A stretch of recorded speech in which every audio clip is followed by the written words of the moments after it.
my gosh, Lindsay, what happened? I made noises with my mouth. You know what it made me think of? What did it make you think of? Of all the potential hazards RVers face in transit. Driving on the roads, the back roads, the front roads, the sideways roads, the left roads, the right roads, intersections, for crying out loud. You need to stay off those side roads.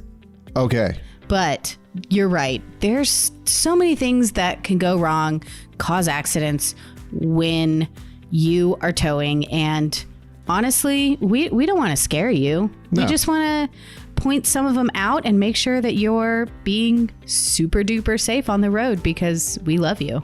8 or 9, I don't know the exact figures, but 8 or 9 times out of 10, you have more and better adventures if you're not in the hospital. 8 or 9 times out of 10, that is true.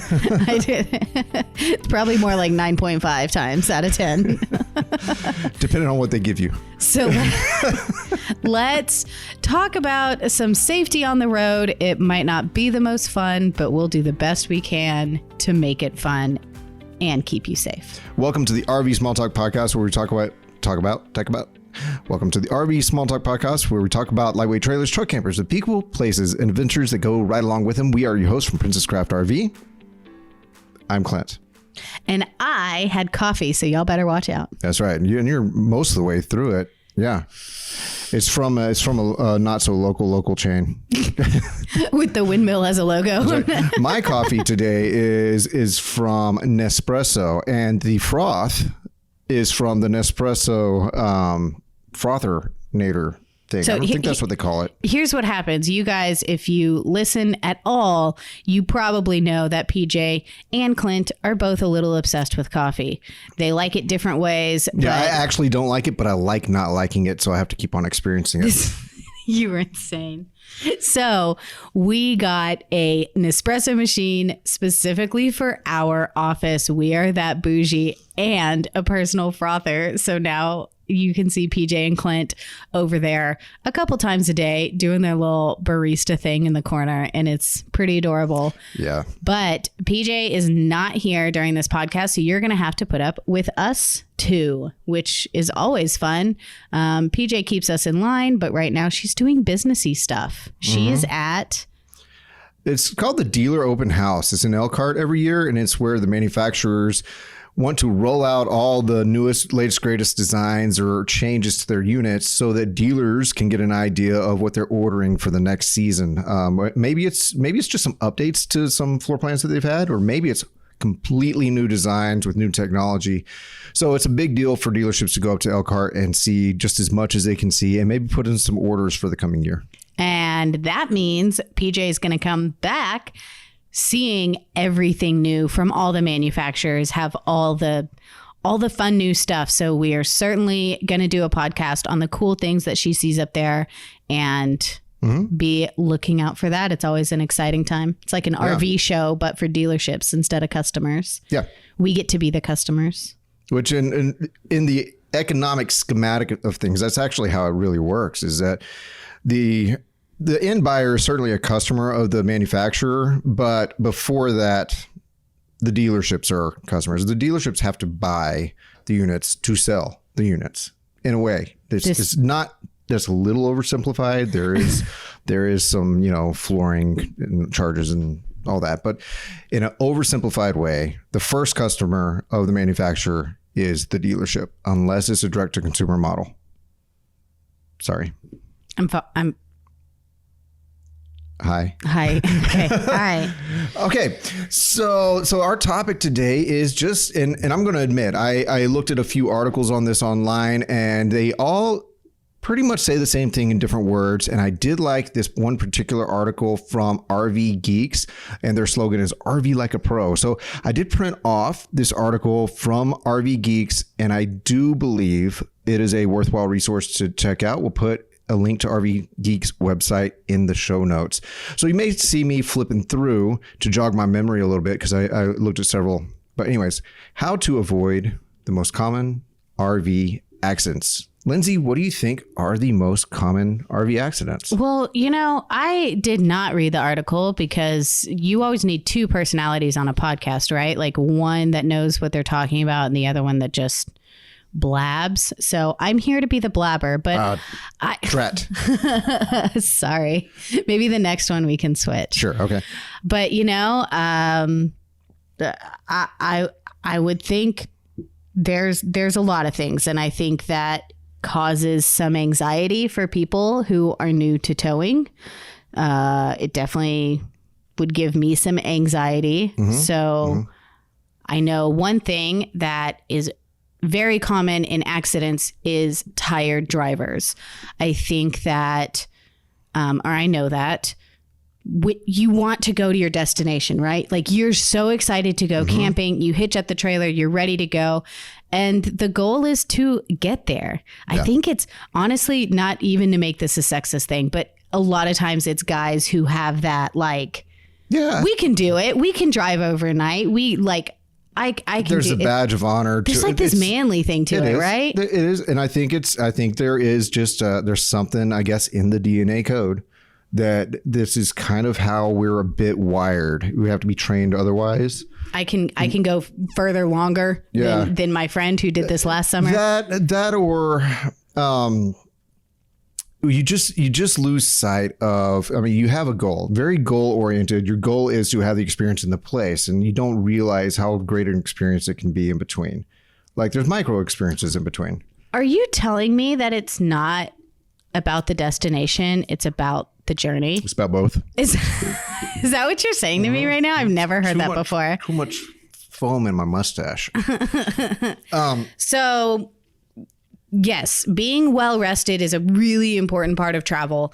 And we know you have a lot of ground to cover in a short amount of time, but you only get so many days off. Right? Or you're attending an event. You got to get there. You got to get there. But even small breaks can be very, very helpful because tired drivers is just another form of impairment.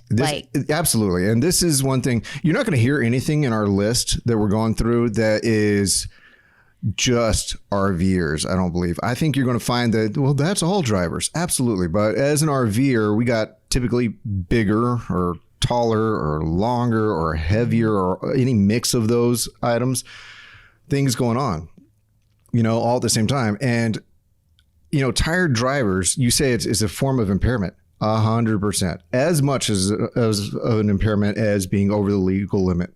Yeah. So your brain is not functioning correctly. Right.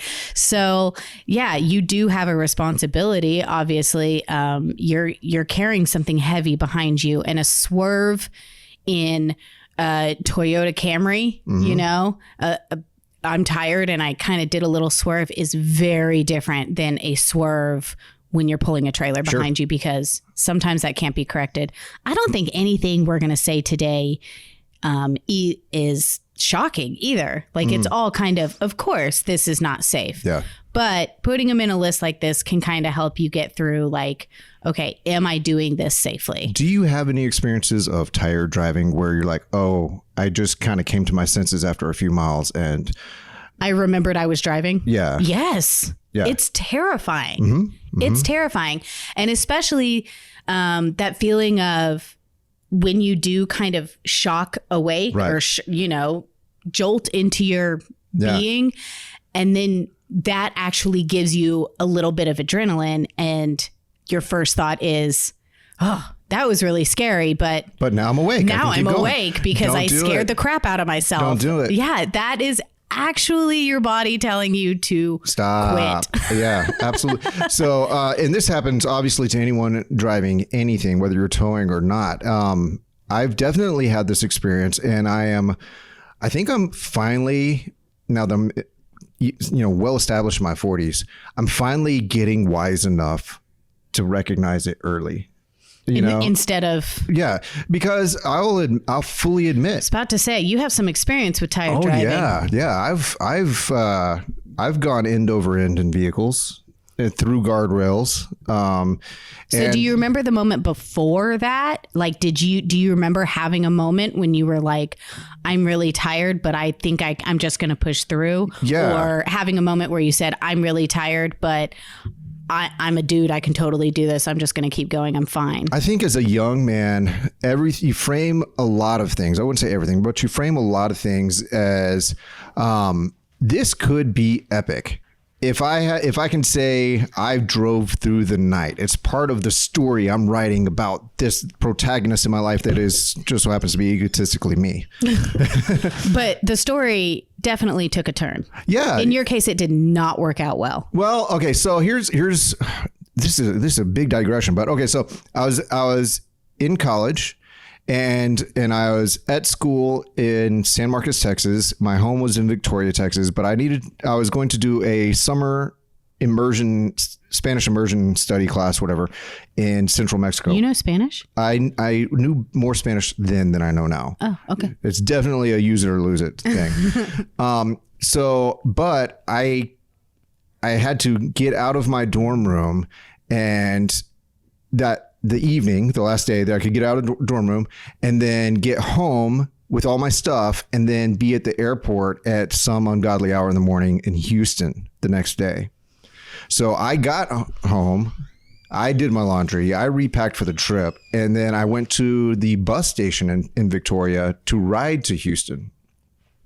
But the Greyhound bus never showed up. So you had to drive. So I made the call because, my dad was like, I'll take you. And I was like, no, don't worry about it. And in my mind, in my dumb 20-year-old mind was, no, this is part of the epic experience and I'm doing something for myself. I don't need help and all that. And so I hit the road and it was dumb from the get-go. And on the way between Victoria and Houston, I fell asleep somewhere, likely drove several miles because you can... just like a sleepwalker, you're just in that in-between state. But I woke up when I hit the guardrail and the airbag smacked me in the face, and then started taking out more guardrail and rolling and sliding upside down. And I finally came to rest upside down, 30 feet from going down a 30-foot concrete embankment. So it would have been 30 feet sideways and then 30 feet down. It's fine. I know. Okay, here's the thing. Clint actually talks about this and your other car accident, like, pretty frequently, it was, in a joking manner. Yeah. And it always scares the crap out of me and PJ just thinking about it. But I mean, thank goodness you survived and you're okay. Mm-hmm. But do you think, just as advice to people driving, do you think it was just a single bad decision, or do you think it was just poor planning of your schedule? Yeah, I think in hindsight, it was several things. The schedule was obviously not optimal. And then there was the pride issue, the ego issue, the young mannerism, that went on. I think that I didn't lean heavily on the few things that were said to me. And I think that a few people had the opportunity to actually stop me, but wanted to let me, because I was a little bit forceful on my decision making as a young man. I can't imagine. Yeah. So I think that there was a lot of wrong, and I own it. It was ultimately me. The funny thing is the car was in such bad shape. You crawl out the window and the car's all smashed up, but you crawl out of it and it's 3 a.m. and other people on the highway, because it's a busy highway, saw it happen, but no one stopped. My glasses were destroyed by the airbag piece. Who knows where the pieces were. So I couldn't see very well. I was all bleary eyed. Finally I got someone to turn around and pull around, and they said, I called the cops for you. And I'm, fantastic. And then they left again too. It's insane. But I had the phone number of the professor of the class that's going down there for the class with us, and I called, and first the police officers came and checked everything out, and then I called my parents and said, look, I was in an accident, and I think I'm fine, and I think if I can make it to the airport, I can still go. I'm good to go. There's that pride thing again. Yeah. And and also just, you start measuring things wrong. Like, this costs money and I signed up for it, and it's going to be letting me down and them down and all this other stuff. So all the wrong thinking converges. So they asked for the police officer to get on the phone to verify that I wasn't, just shell shocked, which I was. I was very lucid, shell shocked. And the police officer says, yeah, we don't know he seems to be fine, absolutely fine. Don't take police officer's word at 3 a.m. in the morning when the kid is in the ditch. But so I called the professor of the class, and turns out they were a few miles behind me when it all happened. So when I called them up, I said, look, I had an accident. I'm in the ditch, but if someone is passing by this way on the way to the airport and they could pick me up, I'm good to go. And turns out as soon as I was on the phone with them, they were passing by. No way. So they looped around, got on the access road. We loaded up the stuff I could dig out of my upside down car, and I went to the airport. And I went to do my 2.5-week class in Mexico. Yeah. Well, that is a great story for why not to drive tired. So it's expensive, y'all. If anything else, it's just not efficient use of money. Prepare yourself. All right. All right. Let's move on. Big digression there.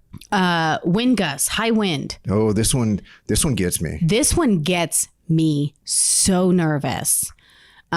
Especially when it's kind of sudden, where it's not like that constant wind. That constant wind, you can really hold tight onto that steering wheel and kind of get your groove with, oh, I know the wind is blowing this direction. But sometimes you're driving along, you're doing fine. You might, take one hand off the wheel to change the station or grab a drink. Sure. And that gust of wind comes, and it is such a surprise. So scary. Right. So is looking at the weather, looking at wind gusts from where you're traveling, something that you do before you hit the road? I definitely check the weather, but I'm not checking for wind. And maybe that's something I need to start doing. I just check for how hot's it going to be, rain, and the normal stuff. You figure a storm will bring wind. And if there's no storms on there, then it can still be a super windy day, but I don't think that way for some reason. I'm not a smart man. So what big gust of wind, the thing that, obviously you're afraid of is that one little swerve gets your trailer rocking back and forth. If that starts to happen, if you get a big gust of wind and your trailer starts doing the little tail wag thing. Yeah. Does the tango? What do you do? Really, what you want to do is you want to, in as controlled a manner as possible, start slowing down. But slamming your brakes is almost like it's highly likely to cause this way to get significantly worse. It's like seeing a cop when you're speeding. You don't want to slam on your brakes. No, you do want to let off the gas. Yes, it's drawing attention to physics, and physics will make you pay. You would like to let off the gas and get your hands on that steering wheel, and most of the time, if you catch it like that and you have the proper equipment, the sway control, your brake controller, I mean, it should be okay. So this is going to feed into some other things we're going to talk about, but your setup matters significantly on how it's going to tow, how your trailer and your rig are going to manage windy situations. And so part of it's the setup, part of it's equipment, like a sway bar, or better yet, a weight distribution hitch. The modern ones don't just do weight distribution; they also mitigate sway to a large degree. But know how to use your brake system. The vast majority of these trailers have electric brakes, and if you can turn on the brakes on your trailer first before you start bringing in the brakes on the tow vehicle, then that'll actually help to straighten things out significantly. Now, brake controllers typically have a button or a little pressure squeeze lever, something, and that's what you want to do. And you don't want to go slamming your brake on your vehicle. You don't want to be slamming the brakes on the trailer either. You want to, with some level of calm, if you can manage it, just bring on the brakes on the trailer. You might feel it. It'll feel like you're dragging an anchor behind you. Good. That's helping you to be in a straight line. Yes. And you can utilize those brakes to slow down the tow vehicle too. So this isn't necessarily the way you want to use the brake system in like curvy mountain situations, but you're more likely to the kind of wind gust situations that we're talking about in the Midwest. It's just it's a vast open plains. You're going straight. This is where you see 18-wheelers tumping over and all that. Well, you don't want to be in that mix. So choose your time and set up your equipment well, have the right equipment. And if you can slow down the trailer behind you before your tow vehicle, and this works on bicycles too. So I like to bring this up to my kids all the time, or myself. A lot of bicycle accidents happen from people not knowing which brake lever to go for first, and they actuate the front brake before the back brake, and that causes. Hey, I know what happens there. Yeah, you go right over the front, and so without the friction on the back wheel and all that already bringing you down, then the friction on the front wheel just becomes it's like a lever, and it lightens the load on the back of your tow vehicle and the hitch and all the way back. So like on a bicycle, you actually want to use the back brake first.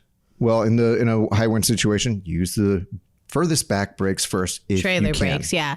And this and a couple other things we're talking about on this list that have to do with the brake control. Really, it sounds crazy, but the best way to prepare yourself for an emergency situation before it's actually an emergency is to practice. Yes. Drive around your neighborhood and practice pushing the button.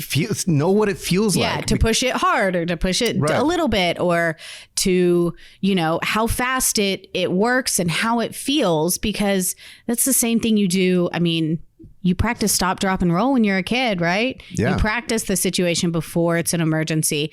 And it might sound totally crazy, but it is really the best way. That way, when you get into that situation, you don't have to think. You've already done this. You've done this 100 times, driving around your neighborhood. You know exactly what to push, how hard to push it. Right. Let's talk about overloaded RVs and unevenly loaded travel trailers. And it's two things on the list, but we're going to kind of combine them because we'll get long. They do the same thing pretty much. One last thing on the wind gusts. Oh, yeah, sorry. If I can. If you have the opportunity to choose back roads versus interstate highways when it's a windy situation, you can usually mitigate a lot of the wind problems too. You might be taking a more scenic route. You might be taking a less open route, whatever. But there's sometimes some trees that break up the wind on those back roads versus interstate. It's largely the easement on the sides is so open and clear and all that. So that, pick your path as well. It's true. I mean, a wind gust combined with an 18-wheeler passing you on the left is very dangerous. Those 18-wheelers are fighting the same wind gust you are and contributing. Well, they create a vacuum. To the push and suck. Yeah. They create a vacuum when they're coming up on you, and then they create a push. So it causes it. I hate it. So absolutely. So on to the overloaded and unevenly loaded. I think, of course, this podcast, you get a little bit different perspective, or at least we try to give you a different perspective, because we literally see these things every day. And when people come to pick up their trailers, we are really big on educating them on how to tow. And part of that is how to load your trailer. A lot of people say, whoa, I had no idea I was supposed to load the heavy things in the front or the back or the middle. Right. Or, that's not something that we talk about. It's not common knowledge. So make sure that you are loading your trailer the correct way. And you can talk to your dealership. It depends on how heavy your trailer is and where the weight in the trailer is. Some trailers have a very heavy tongue weight. All the stuff is in the front of the trailer. And so you're going to distribute the weight differently by loading further to the back at the axle or behind. So when it comes to loading your setup, your tow rig with your trailer or what have you, I kind of think of in one way. I'm not going to say this is 100% right. This is how it works out in my brain. You want to, obviously there's tongue weight on a trailer that pushes down on the back of the vehicle and pushes most of the weight down on the rear wheels of your tow vehicle. But if it pushes too much weight down on the rear wheels, it actually lifts some of the weight off of the front wheels, which gives you less of a sure feeling while steering. So you get that floaty feeling. Have you ever had that while towing a trailer? I have not, but I know what you mean. It just feels less solid, less secure. So to me, there's the best way, honestly, to do this is to go to a scale and weigh your setup. Pack it out the way you think is right and weigh it, or use it at home tongue weight scale. That's the right way. Do it scientifically with the maths. Right. But if you do have to do it by feel, you can tell if you are too tongue heavy to a degree by how the steering feels. Now, too little tongue weight lifts pressure off of the rear wheels because the tongue of the trailer is pulling up on the hitch, and that's a whole nother traction issue. Most tow vehicles are rear wheel drive, so if your power driven wheels lose traction with the ground, friction with the ground, then it's easy for your rear end to want to scuttle away from you, side to side, or even try to push around the front tires of the tow vehicle. So by feel alone, you can kind of get a sense of, I might be playing a little unsafe here. And in which case, like I said, I still think the best way is to do it by the numbers. It's just not always weigh your trailer. It's just not always the easiest, most immediate thing to do by the numbers. But there's great little hitches. There's balls that have built-in scales in them, weigh safe and things like that. You can get a fairly cheap from an RV dealership, from Amazon, whatever. You can get a tongue scale. Yeah. So there's ways to do this, and don't overload your tow vehicle. And we like to, obviously they sell for the trailer for, this is your GVWR and all that. And you don't want to go up to the bleeding line, and certainly not past the bleeding line of your tow vehicle's actual towing capacity. What the axle can handle. And you can go on the inside door and figure out, what it's rated for and all that. But remember that rating is for, is for everything in the tow vehicle and attached to it.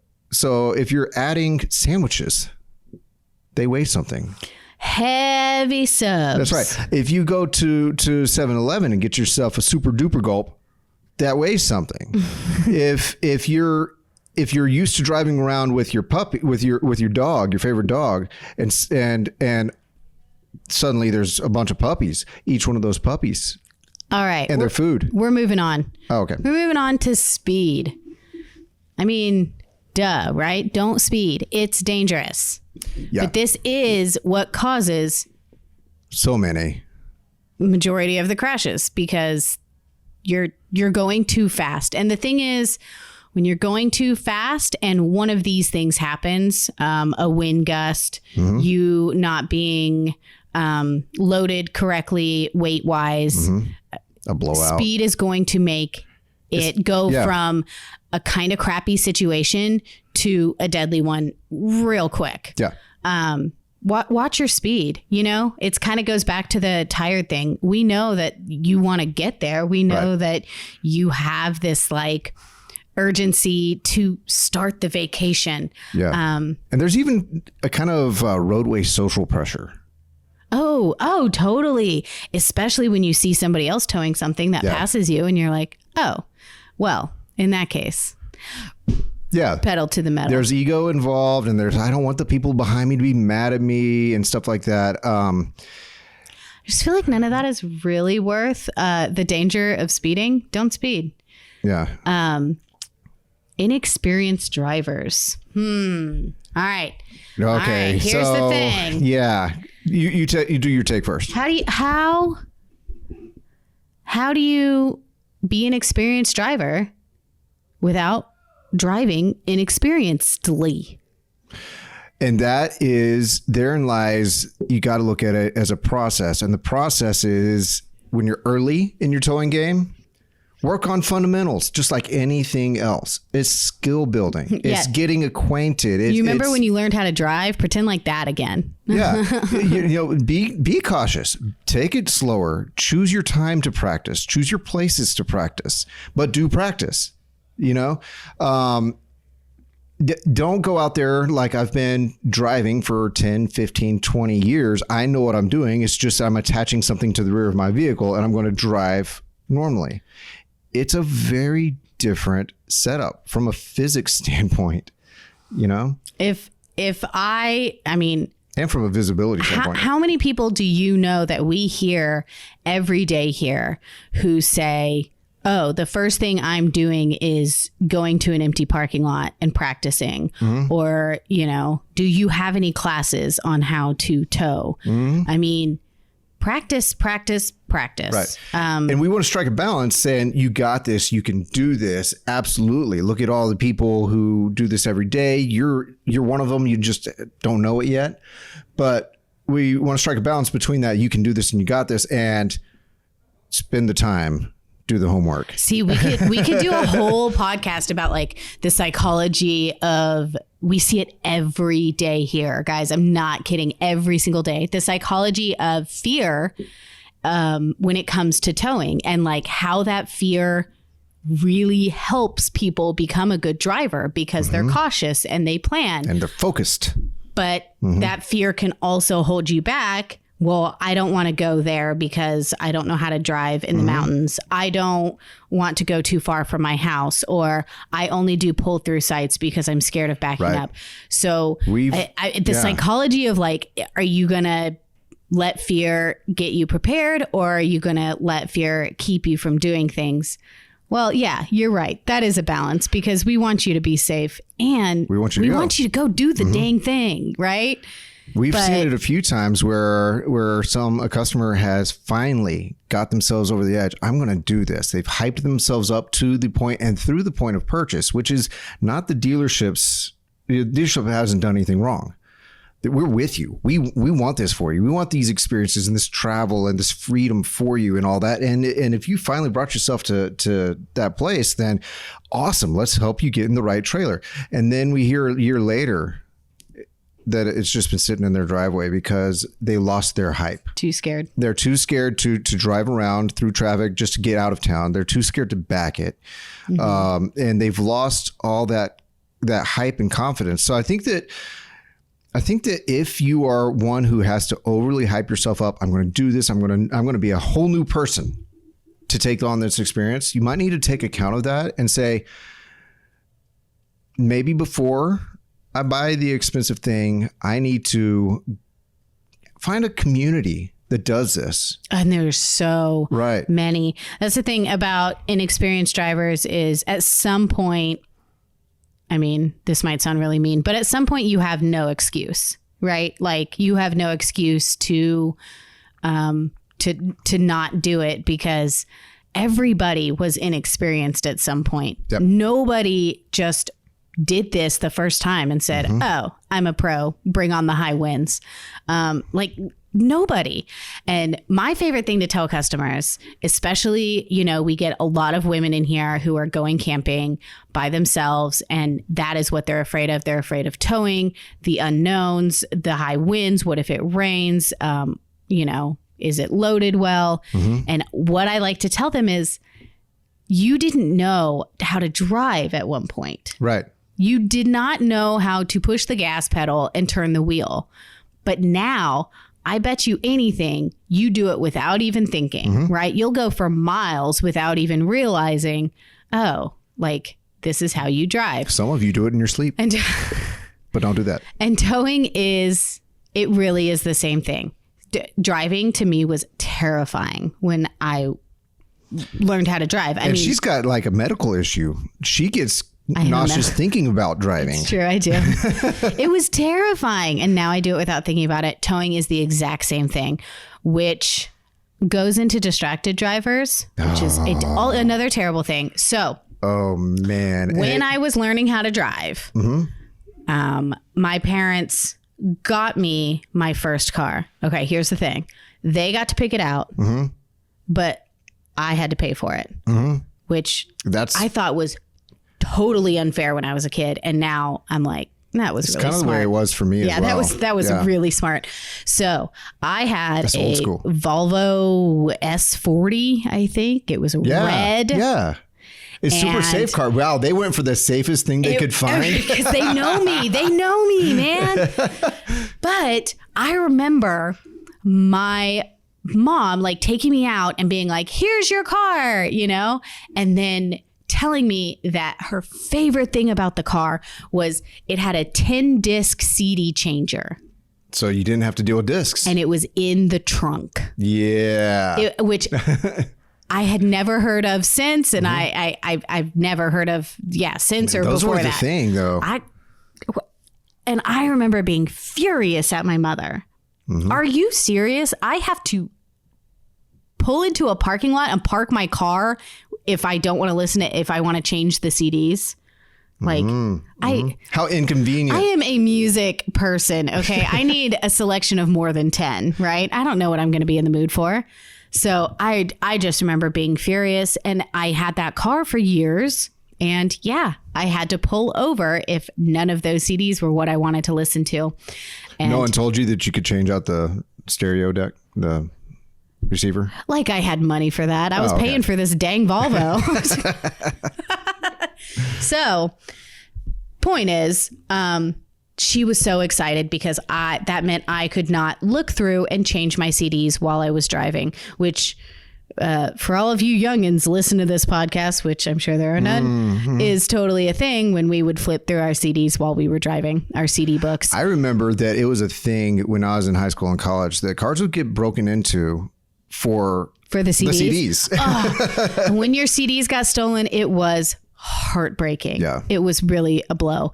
So now that I am an adult and I know how to drive and I feel like I'm a very responsible driver, I still will wait until I'm at a stoplight to like change the, push the touch screen to change the podcast or whatever. Yeah. I mean, it's just ingrained in me, and I'm so grateful because distracted driving, I mean, y'all don't need us to be a freaking PSA commercial. It's bad. But when you have, once again, when you have something big and heavy dragging behind you, that one look to the side. I got into a car accident in high school because my best friend was driving and she had just gotten new seat covers. And we had put them in her car, in her Toyota Camry. They were purple and they had butterflies, and we thought they were so cool. And then we put them in her car, and then we were driving down the road not 5 minutes later, and she turned and saw that the seat cover was like wrinkled. So she reached over to pull it down to straighten it. Boom, at 60 miles an hour in front of a stopped car, or ran into a stopped car. It was so I mean, these things happen. I'm sure everybody listening has a story of distracted driving. And I got to tell you, I do enjoy riding my motorcycle to and from home and all that, but sitting at intersections, you just see everybody. Bewildering how many people have their phone in their hand. It's freaking insane how many people have their phone in hand and they're looking at their phone, or they're looking down, not even across the dashboard, at a phone, but it's down or something. I can think of probably 4 intersections on my way to and from work that all I do is see how many people I can count while my light is red.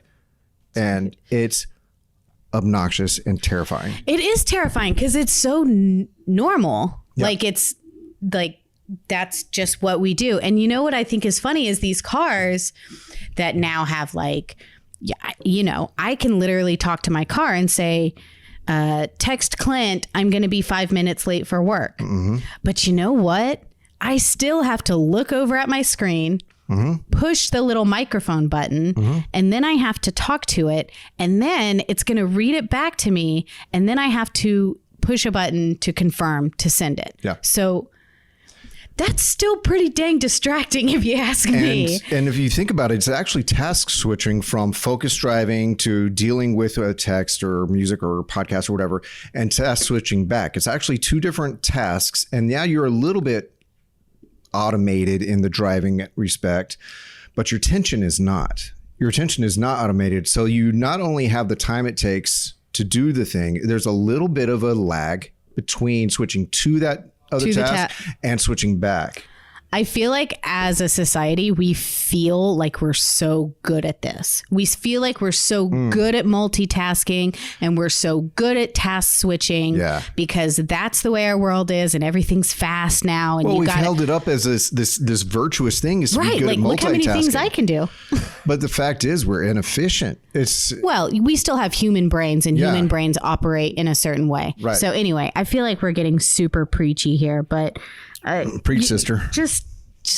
Just be safe, man. Just do it, because you know what? It takes one distracted driver who might not ever make a mistake next to another distracted driver who makes a mistake. And then boom, you're both done. But it's also, even if you're not a distracted driver, being a slightly amped up, maybe hyper vigilant, looking for distracted drivers. Someone else is distracted. So it's not just that you're a distracted driver or towing. Let's say you're not. But maybe turn it up a little bit, particularly if you're in an urban area. Or, they tell, looking at some statistics recently, I say urban areas, but the locations that have the most car accidents with fatalities is actually in rural areas.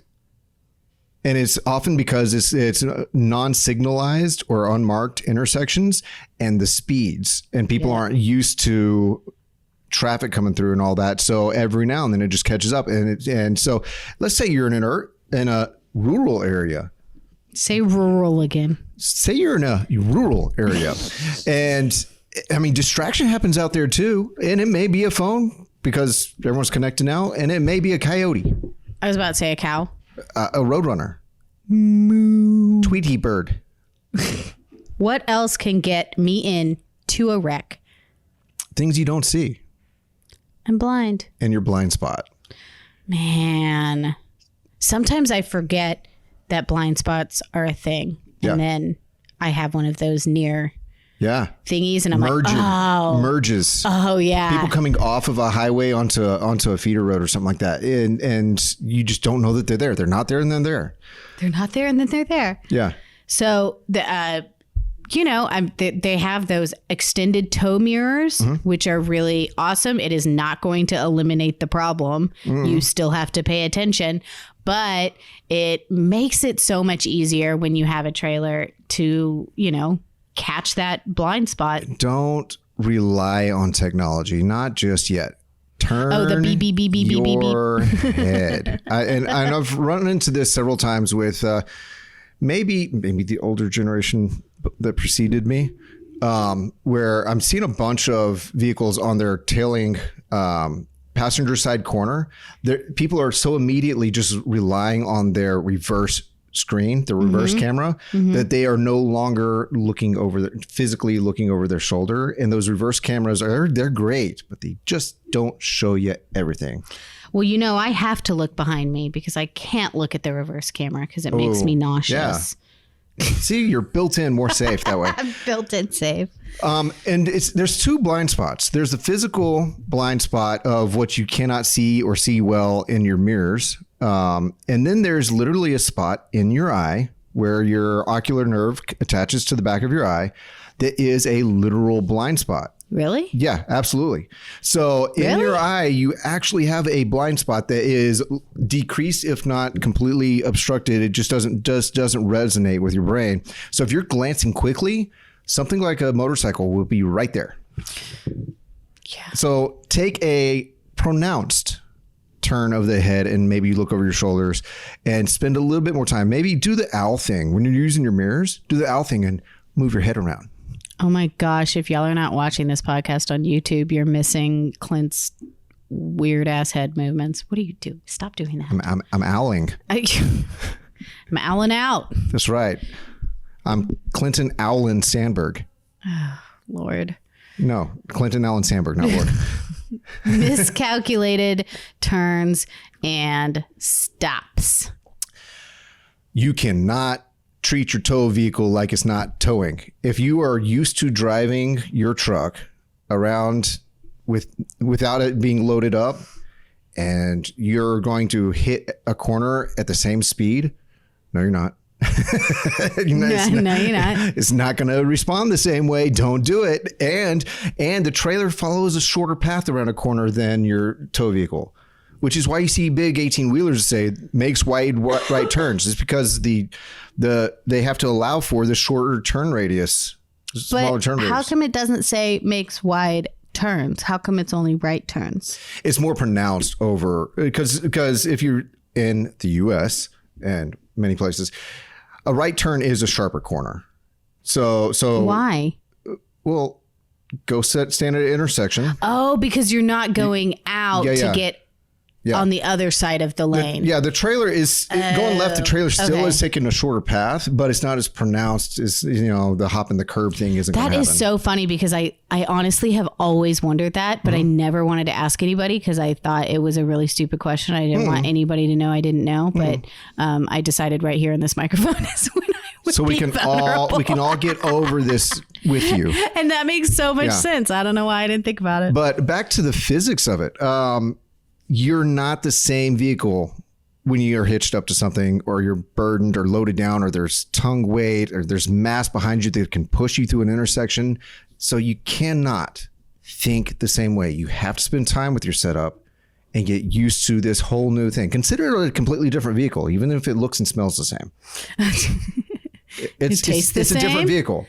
Well, yeah. You cannot stop as fast. I mean, and I guess what we're saying here, or at least what I'm saying, is just mentally prepare for that. I know you know this, but when you get into the car to start your travels, it is really good to just think about like, okay, I need to turn wider. I need to stop slower. Just keep these things in mind, because I think when people hop in their vehicles to go out on a trip, if you don't think about these things, then that's when you can have an accident that you knew better, right? You knew better, right? But you just weren't aware. Can I add to that? No. Okay. I'm just kidding. Okay. Can I add to that it's not just, where your tires are and maybe not just the width of your vehicle, but a lot of people, it's real easy to not understand how much taller a trailer or truck camper might be. That's true. And so we see a good number of service department projects in a year of people forgetting how tall their vehicle is, their trailer is, or that there's a tall leading edge. And that's another thing. Get your eyes on it and keep it in mind. Maybe put a little post-it inside your vehicle. I am this tall. Yes, it's true. We see it way more often than I thought was the case. Yeah. I mean, just the top scraped off, the AC hitting. Yeah. Air conditioner's gone. Yeah. I mean, it happens a lot. Parking garages, overpasses, fast food drive-throughs. And don't trust the sign that tells you that this bridge is, 14 foot, 8 inches. I know we covered this in another podcast. Basically, I think it was our planning your route, but I learned, and I will pass on this info, that they will measure, right? So they measure and then they write on the bridge, or they put the sign up that says, 11 feet, 17 inches or whatever. That's not, there's only 12 inches in a foot. Okay. This one is 12 foot 5, 11 feet, 17 inches. Whatever. But then over time, they repave the road. And this can happen several times over 20, 30 years. And they never change the sign. They're not going to change the sign. So that is no one's job. That is no one's job to keep up with that and to remeasure. And, you hope the roadway system people in charge would keep up with that. And I'm sure sometimes they do, but a lot of times they don't. And those things are inaccurate by more than an inch. Sure. So up to half a foot. Really? Yeah. That's terrifying. And I mean, considering some of these are really rural places. Rural. And this could, they could resurface several times. Stuff settles, stuff gets resurfaced. And what if there's a bump? And what if you got the clearance of 1 inch, but you hit a bump? And then you installed that max air fan on top. That's right. And you forgot to add a few inches. Yeah. Guys, we're totally not kidding. We see this like a lot. a lot. So just figure out how tall you are. That definitely goes with miscalculated turns and stops. And there are some products out there that can help a lot with this. Now you still have to do your measurements and know it, but I was traveling for a while. I was testing a Garmin product that we had. Do you still have that? I don't. I liked it a lot, and then I talked about it with the customer, and they bought it for me because it was it was here in inventory, right. So I was just testing it.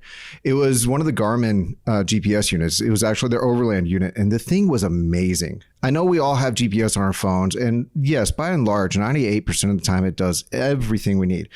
But this thing was brilliant for going into, the far reaches of, Southwest Colorado and things like that. It was incredible. Plus, I could put in the length, weight, and height of my rig, and it would plan a route that would make sure I didn't hit trees and I didn't go over bridges where I exceeded the weight limit.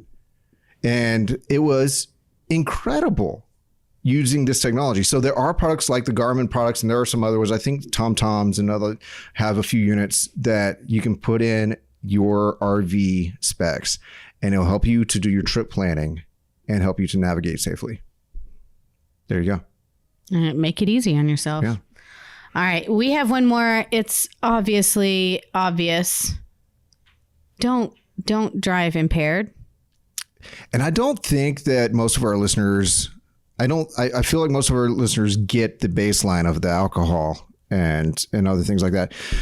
But prescription drugs, that's a real thing, or maybe not prescription, maybe over the counter, and it's just Sudafed or some for your allergies. If it's Benadryl, I should not be driving if it's Benadryl. Me neither. I should barely be walking if it's Benadryl. I should be sleeping. Chances are I'm sleepwalking if it's Benadryl.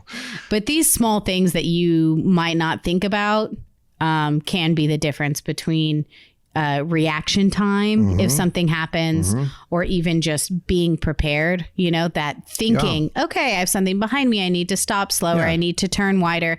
If your brain is impaired in any way, then those thoughts might not go through your head. And that's what causes accidents. Yeah. I mean, so we talked first off is being overly tired. That's an impairment, but any of these other things, and it's allergy season, y'all. I mean, let's say get hopped up on allergy meds. Let's say you're not hopped up on allergy meds, but you have a lot of sinus pressure. You know how that affects your thinking and your visual acuteness and all that. You just be aware of yourself for the sake of yourself and others. The three things that are most common in these accidents, especially with trailers, is you are impaired in some way, you are tired, or you are speeding. And those are all things that you can easily avoid. There's so much under control that the court of law will bring it up should there be an issue. We just want you to be safe so you can go camping more. That's all. Yeah. These are just things to keep in mind, or things to share with somebody if they are new at towing and you're not sure how to prepare them for it. Can I add just a bonus? No. Okay. Yes, of course. Okay. Don't listen to me. All right. So the bonus is do yourself the favor. You'll feel much more confident if you do routine maintenance on your tow vehicle and your trailer, and you have the proper equipment. Say you're using a sway bar or a weight distribution hitch, a brake controller and all that. You have the proper equipment, and one step further, because the proper equipment is not the proper equipment unless it is properly dialed in and set up. And then go out and practice with the right equipment and the right setup. But this is a big deal. And check your tires. Check your tires. Make sure your tires are healthy and properly inflated too. Sir. I'm soapboxing, but you are this whole podcast was kind of a soapbox, but I had fun. But we do it because we love you. Yeah. It's true. And we've seen things like check your lug nuts too. I've seen tires. We could go on and on. We have plenty of podcasts on safety, how to check your lug nuts, how to see if your tires are good, what to look for. all of those podcasts available at rvsmalltalk.com. Yep. Also, our show notes are available at rvsmalltalk.com in case you want to see this article. Yeah, we'll put it there.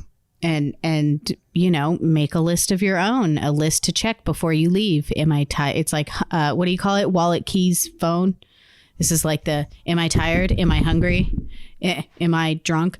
Just a little checklist before you start driving. Yeah. In the meantime, we have a Tiny Trailer Rally coming up. So whenever you hear this, go immediately over to TexasTinyTrailerRally.com. We currently have how many? I think 88 trailers coming. 88 trailers coming. There's room for a couple more. So head over to TexasTinyTrailerRally.com. There's a little register button there. So you need to fill out that form, and then you need to call Skyline Ranch RV Park. The number is right there on the site to reserve your spot. There is going to be a solar eclipse during this rally, so it's going to be really, really fun. And also, the rally is free. You do not have to buy your RV from Princess Craft. Yep. We don't care how big it is. You just have to love tiny trailers.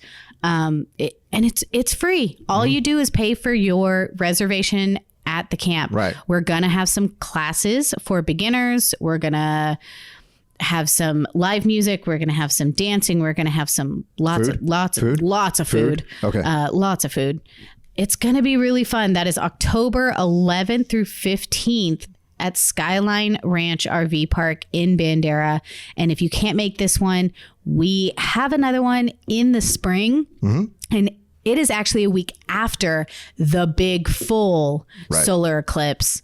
But the park is doing a special. So if you're still looking for a spot to get prime viewing of that solar eclipse, cannot get better. Your spot is in Bandera, and they still have spots available. They're saving them for people who are coming to the spring rally. So if you want to do both, you can see the eclipse, you can come to the rally. Bing, bang, boom. We got you covered. Don't worry. We got you, listeners. Just check out TexasTinyTrailerRally.com for the details and registration for both of those rallies, fall and spring. I think I'm done talking about the rallies now. Everybody, thank you for joining us for this episode of the RV Small Talk podcast. We will come at you again soon with maybe some more entertainment, maybe some more information, things to keep us going and inspired, and maybe a little bit safe. And we'll have PJ on when we get her back from Elkhart. Until then, we'll see you next time. Bye.